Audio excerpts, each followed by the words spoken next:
Hi, this tutorial covers Chebyshev's theorem. So let's start by reviewing the 68, 95, 99.7 rule. Okay, so what I have here is two columns. I have K. What K is going to represent is basically a number of standard deviations away from the mean. So one standard deviation, two standard deviations, three standard deviations. These, you could also think of these as z-scores. And then this column says the percent of data values within k standard deviations of the mean. Okay, and then these are these familiar numbers, 68, 95, 99.7.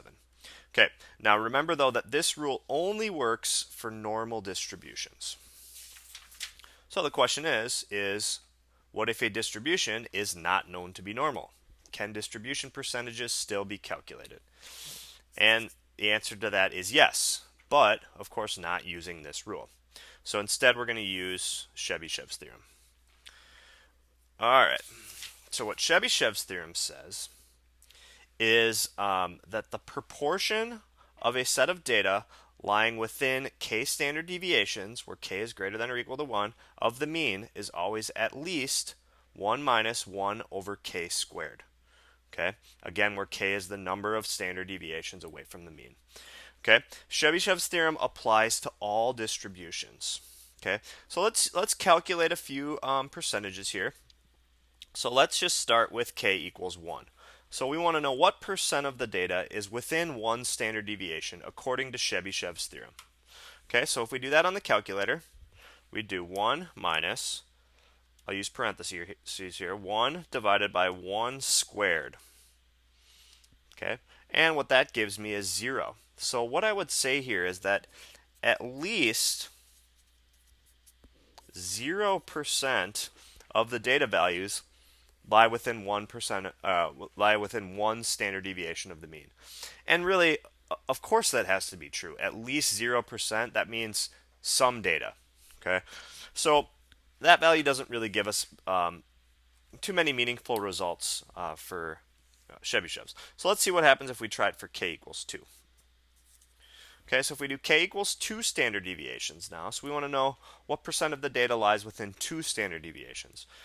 So according to the 68, 95, 99.7 rule, 95% of the data lies within 2 standard deviations. Okay, if we use Chebyshev's, so it'd be 1 minus 1, I use parentheses, 1 divided by 2 squared.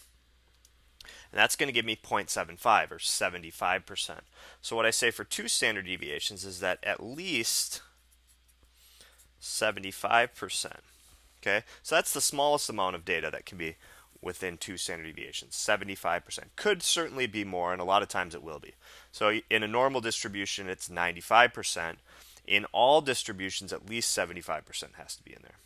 Okay, and then let's also do it for 3 standard deviations when k is equal to 3. It's 3 squared. Okay, so that ends up being about 88.9%. So for k equals 3, you have at least 88.9% of the data. Okay, another nice thing about Chebyshev's theorem is that, let's say we wanted to know, well, what about 1.5 standard deviations? You can use Chebyshev's theorem, and you could say, well, at least 55.6% of the data lies within 1.5 standard deviations, where you can't other than 1, 2, and 3, that 68, 95, 99.7 rule doesn't work. So just to kind of summarize, again, we have the same table. I've added a little bit to it. So k, 1, 2, 3, percent of data values within k standard deviations of the mean. So for normal distributions, okay, we have our percentages here.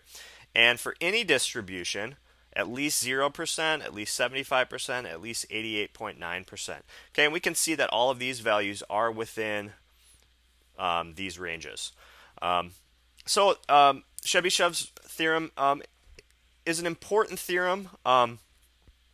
It's not as precise as the 68, 95, 99.7 rule, but it does give us a good rule to use when your distribution is not normal. So that's been the tutorial on Chebyshev's theorem.